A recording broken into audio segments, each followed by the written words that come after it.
All right, so super happy to be here. I'm going to talk about my book that will be released in September called The Darwinian Trap and how it relates to AI governance. So what if I told you that the biggest existential risks is an AI, nuclear war, climate change, or pandemics? In this talk, I will argue that it is natural selection that is the biggest risk, and in fact, the driver behind these other risks. So what is natural selection? It is survival of the fittest in a competitive environment. So for instance, in a population of mice, it is advantageous to blend in with the environment to avoid predators. And over time, mice that better blend in will reproduce in greater numbers and outcompete the other mice. So the same principle applies to global competition for limited resources. From stone axes 8,000 years ago, taking down a tree in perhaps a day, to modern forest harvesters that can cut down trees in seconds. Societies that ruthlessly exploit resources will be more powerful, thus outcompeting those that live in harmony with nature. And as a result, half of species are at the risk of extinction within our lifetime. But even worse, global resource competition makes it adaptive to produce more and more powerful weapons over time, from stone axes that could kill one person in a minute perhaps, to nuclear bombs capable of killing billions. So this trend sort of suggests that we may eventually invent doomsday weapons like engineered pandemics or godlike artificial intelligence. So I call these selection pressures that makes it adaptive over time to negatively impact others, Darwinian demons. Others might know it by another name called Moloch. Once you look for them, you see these demons everywhere, from cancer, viruses, and predators in nature to political gerrymandering, fake news, and climate change in societies. However, history has taught us that cooperative groups can outperform solitary individuals. And I call these selection pressures for mutually beneficial cooperation Darwinian angels.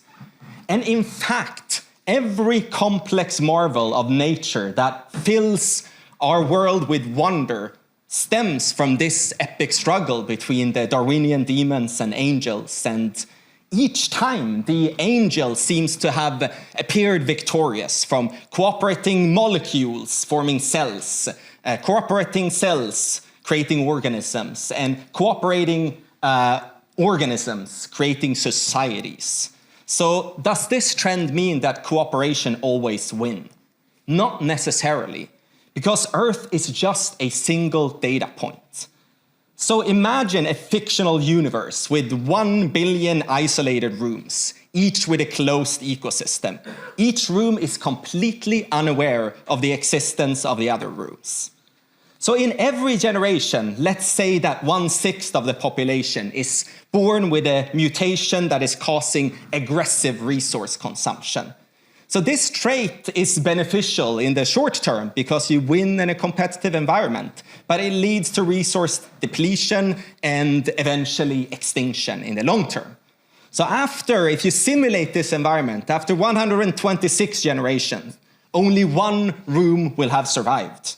And inhabitants of that room, unaware of the others, might think that, natural selection is super resilient. After all, we have survived for 126 generations without any problems whatsoever. So I call this idea that life through natural selection tends towards self-destruction, the fragility of life hypothesis. And parts of the fossil record actually support this. So 5 mass extinctions were arguably caused by life itself, such as aggressively multiplying bacteria or algae altering the biosphere, causing climate change. So this sort of challenges the narrative that the world and life would be better without humans. Because unlike bacteria, which follow simple programming, humans can plan and predict and avoid negative consequences. So I believe that we are the only species capable of saving life from life itself. And to do that, we need to rewire global incentives to be aligned with predictive positive impacts instead of short-term survival. But how can this be done? Well, most goods in the economy have a complex value chain that involves thousands of actors. So making something as simple as a regular chicken sandwich from scratch without any external tools or any external resources is nearly impossible. So what could we do to prevent irresponsible actors from accessing these value chains? So what if we could prevent irresponsible AI companies from getting access to compute hardware? Or what if we could prevent irresponsible biolabs to get access to lab equipment? To achieve this, we need a real-time way to identify irresponsible actors in multiple domains, including AI. And one decentralized solution is what I call reputational markets, based on the idea of prediction markets. So first, participants vote on values defined by specific metrics. And secondly, they post prediction on how specific actors affect these metrics. For instance, will irresponsible AI Inc. Enable a major terrorism attack in 2025? So these aggregated predictions can dynamically create some sort of reputational rating for any type of actor capable of creating risk. So why should anyone care about these ratings? Why would irresponsible AI Inc. care? So one idea is to link your ratings to the ratings of your neighbors in a particular value chain. So for an example, if irresponsible AI Inc. has a bad rating, TSMC might avoid supplying them with computer chips to save their own rating. Because if TSMC gets a bad rating, ASLM might not provide them with the lithography machines that they need. And additionally, pension funds who control more than 50% of global investment flows could see it as their fiduciary duty to care about future generations. So I will end with this slide. I think we can build an exciting future together.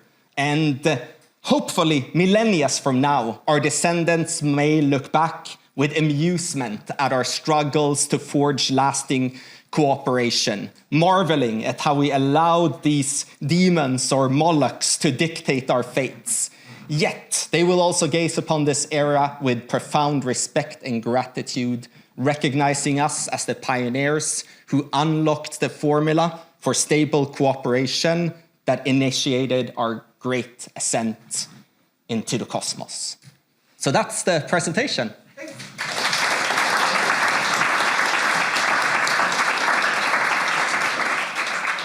One big question, I already see one. Does your implementation of these reputation markets effectively require some kind of really comprehensive surveillance in order to prevent against the incentive of actors to obfuscate the truth of the things that are being measured?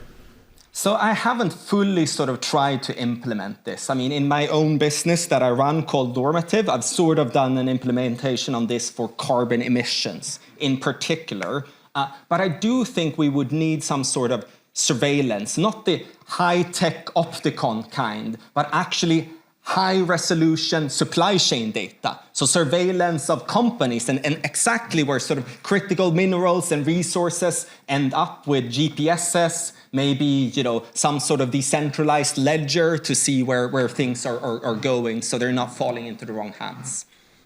I also see a question here. How do you prevent the reputational system from being misused and corrupted? That is a conversation for another time, which is a long one. And I've thought about that quite a bit and sort of outline it in the book, but I want to be respectful of time also. Well, we have a lot of time after this to chat. Thank you so much.